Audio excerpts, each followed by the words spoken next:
किसने कहा कि महिलाएं पुरुषों से कम सफल होती हैं? हर सफल पुरुष के पीछे एक महिला होती है। 30 साल बाद कभी किसी युवा को उसकी गरीबी के लिए मत आंकना। वह नौजवान अपनी सीमाएं तोड़कर जियानशियन के स्तर तक पहुंच गया। युवक ने फेंग लेइडोंग्स का इस्तेमाल किया और तेजी से शियाओ क्यांग की तलवार की धार को रोक लिया। एक घूंसे में तलवार को चकनाचूर कर दिया। शियाओ क्यांग अपनी किस्मत पर शक कर रहा था। युवक ने दाहिने हाथ से 2 और घूंसे जड़ दिए। शियाओ क्यांग बहुत नीचे उड़ रहा था। उसे एक और लोहे जैसा घूंसा दे मारा। शियाओ क्यांग हार गया, उठ नहीं सका, लेकिन शियाओ क्यांग का गुस्सा चरम पर पहुंच गया। उसने तलवार घुमाई और शियाओ हू पर वार किया, लेकिन युवक अजेय था। उसने तानजी शेन तोंग से तलवार उड़ा दी, फिर एक हथेली से शियाओ क्यांग पर वार किया। शियाओ क्यांग की तलवार तरबूज के गूदे जैसी हो गई।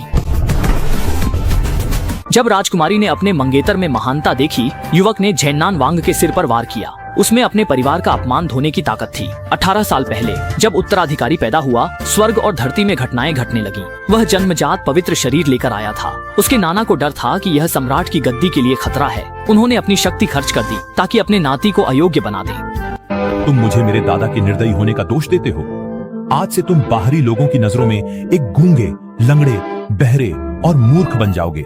30 साल पूरब, 30 साल पश्चिम। बुजुर्गों और गरीबों को मत सताओ। मूर्ख खट्टे बेर खाता है, स्वभाव से चंचल है। मौका पाकर नाना की नजर बचाकर उनके सूखे आड़ू को तोड़ लिया था। नाती को 18 साल तक कष्ट झेलते देख अपराध बोध से भरे नाना ने चुपचाप दर्द सह लिया। असल में जेड की ताबीज की शक्ति से युवराज ने आखिरकार 5 इंद्रियों की मोहर तोड़ दी, लेकिन वह मूर्ख रहा। उसकी साधनाशील थी। जब पूरा परिवार रणभूमि में मारे गए उत्तर लियांग के राजा शोक में डूबा था। वित्त मंत्रालय के मंत्री की बेटी ली हानशुआंग, महिला हुआंग शानशान, न्याय मंत्री की बेटी, और झोउ वांग्युए, दंड मंत्री की बेटी, शाही महल की घटना का बहाना बनाकर सगाई तोड़ने मांगने लगी। जब ये इस युवराज को नापसंद करने लगी, तभी 9वीं राजकुमारी लू जिशेन ने धर्म कर्तव्य समझते हुए कहा कि यदि उत्तर लियांग के राजा ने सीमा रक्षा न की होती तो ये समृद्ध युग कभी न आता। तुम ली हानशुआंग इसके लायक नहीं। मेरे घर की बाओ शिन भी मुझसे शादी नहीं करना चाहती और झोउ वांग्युए भी नहीं। मेरा नाम है।